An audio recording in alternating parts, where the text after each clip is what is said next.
Assalamualaikum warahmatullahi wabarakatuh. Perkenalkan, namaku Telik Karungtonia dengan NIM K73250024 dari program studi S1 PSDKU PGSD Kebumen Universitas 11 Maret. Adapun tujuan yang dimaksud dalam pembuatan video pembelajaran kali ini adalah untuk memenuhi tugas mata kuliah pendidikan Pancasila dan untuk berbagi kepada teman-teman semua bagaimana Pancasila pada saat sebelum kemerdekaan. Di sini saya akan memaparkan materi mengenai Pancasila dalam kajian sejarah bangsa Indonesia. Seperti yang disampaikan oleh Bapak Presiden pertama kita, Insinyur Soekarno, jangan sekali-kali meninggalkan sejarah, karena bangsa yang besar adalah bangsa yang tidak pernah melupakan sejarah bangsanya sendiri. Jadi, dapat disimpulkan bahwasanya kehidupan seseorang tidak lepas dari sebuah sejarah. Selanjutnya, sebuah negara pada hakikatnya dibangun berdasarkan suatu landasan yang kemudian dijadikan dasar negara. Pancasila adalah 5 nilai dasar luhur yang ada dan berkembang bersama dengan bangsa Indonesia sejak dahulu. Dalam kaitannya dengan sejarah bangsa Indonesia, Pancasila dibagi menjadi 5 era, yaitu yang pertama, era pra-kemerdekaan, kedua, era kemerdekaan, ketiga, era Orde Lama, keempat, era Orde Baru, dan yang terakhir adalah era reformasi. Pada era prakemerdekaan, kita mengenal ada zaman prasejarah. Pada masa prasejarah tersebut, sebenarnya inti dari kehidupan mereka adalah nilai-nilai Pancasila itu sendiri, yaitu nilai religius, nilai perikemanusiaan, nilai kesatuan, nilai musyawarah, dan nilai keadilan sosial. Pancasila merupakan hasanah budaya Indonesia. Mengapa demikian?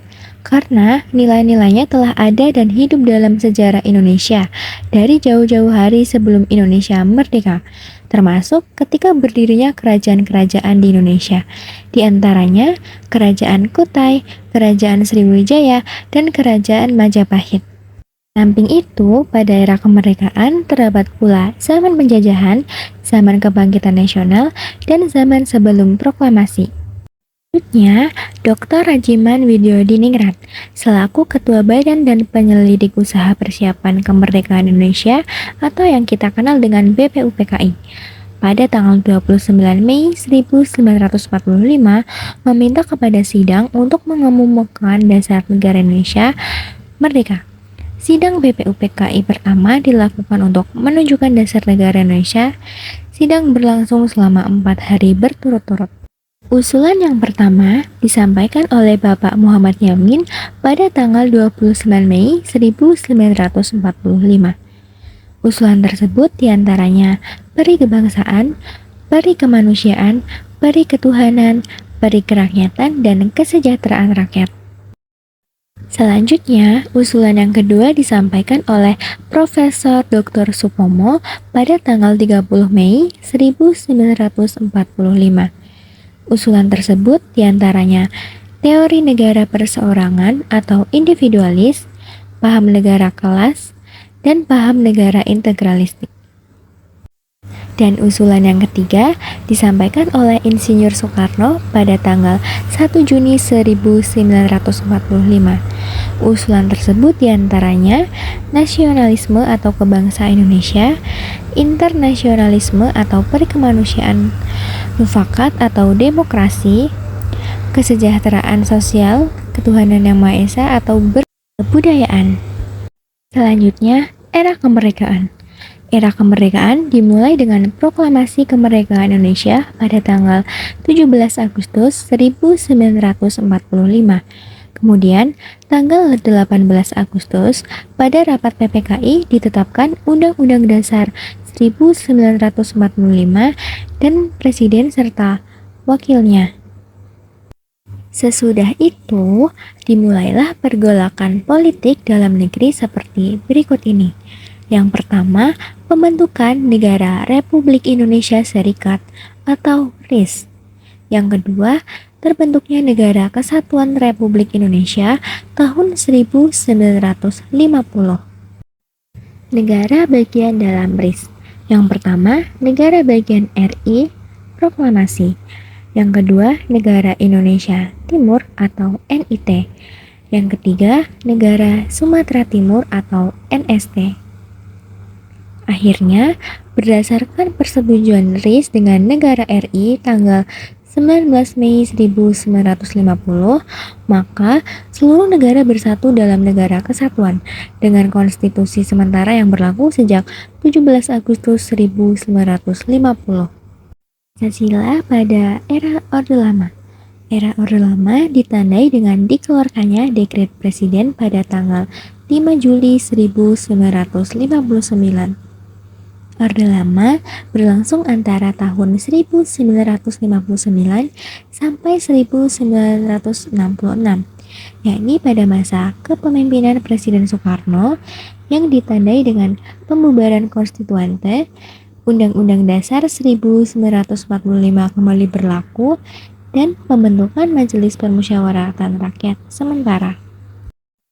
Pada masa ini, Pancasila mengalami ideologisasi, di mana Pancasila berusaha untuk dibangun, dijadikan sebagai keyakinan dan kepribadian bangsa Indonesia. Dalam mengimplementasikan Pancasila, Insinyur Soekarno melakukan pemahaman Pancasila dengan paradigma yang disebut USDEK, yaitu Undang-Undang Dasar 1945, Sosialisme Indonesia, Demokrasi Terpimpin, Ekonomi Terpimpin, dan Kepribadian Indonesia.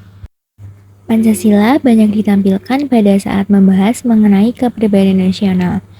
Dalam pandangan kebangsaan, dikemukakan prinsip-prinsip terhadap liberalisme, sistem demokrasi barat, dan gerakan separatisme.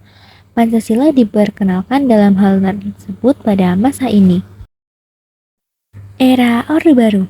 Era Orde Baru dalam sejarah Republik ini merupakan masa pemerintahan yang terlama dan bisa juga dikatakan sebagai masa pemerintahan yang paling stabil. Di era Orde Baru, yakni stabilitas dan pembangunan serta-merta tidak lepas dari keberadaan Pancasila. Di era Orde Baru juga terdapat kebijakan pemerintah terkait penanaman nilai-nilai Pancasila, yaitu pedoman penghayatan dan pengamalan Pancasila. Visi Orde Baru pada saat itu adalah untuk mewujudkan tatanan kehidupan masyarakat, bangsa, dan negara yang melaksanakan Pancasila dan Undang-Undang Dasar 1945 secara murni dan konsekuen. Ketika Soeharto memberikan pidato dalam peringatan hari lahir Pancasila 1 Juni 1967, Soeharto mendeklarasikan Pancasila sebagai suatu verse yang dikemas dalam berbagai frase berada angkuh, elegan, begitu superior. Dalam pidato tersebut, Soeharto menyatakan Pancasila sebagai tuntunan hidup, menjadi sumber tertib sosial dan sumber tertib seluruh perkehidupan, serta merupakan sumber tertib negara dan sumber tertib hukum. Dalam era reformasi, Pancasila sebagai dasar negara dan ideologi nasional merupakan tuntutan hakiki agar setiap warga negara Indonesia memiliki pemahaman yang sama dan akhirnya memiliki persepsi dan sikap yang sama terhadap kedudukan, peranan, dan fungsi Pancasila dalam kehidupan bermasyarakat, berbangsa, dan bernegara. Pancasila sebagai paradigma ketatanegaraan, artinya Pancasila menjadi kerangka berpikir atau pola berpikir bangsa Indonesia, khususnya sebagai dasar negara. Ia sebagai landasan kehidupan berbangsa dan bernegara. Pancasila sebagai paradigma pembangunan bidang sosial politik mengandung arti bahwa nilai-nilai Pancasila sebagai wujud cita-cita Indonesia mereka diimplementasikan sebagai berikut.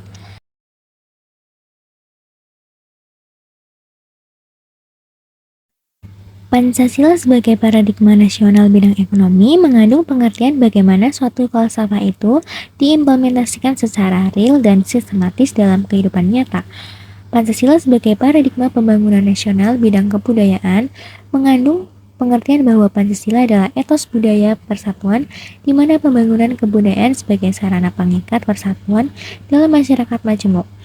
Pancasila sebagai paradigma pembangunan nasional bidang Hanka, maka paradigma baru TNI terus diaktualisasikan untuk menegaskan bahwa TNI telah meninggalkan peran sosial politiknya atau mengakhiri dua fungsinya dan menempatkan dirinya sebagai bagian dari sistem nasional. Pancasila sebagai paradigma ilmu pengetahuan dengan memasuki kawasan filsafat ilmu pengetahuan yang diletakkan di atas Pancasila sebagai paradigmanya perlu dipahami dasar dan arah penerapannya yaitu pada aspek ontologis dan aksiologis.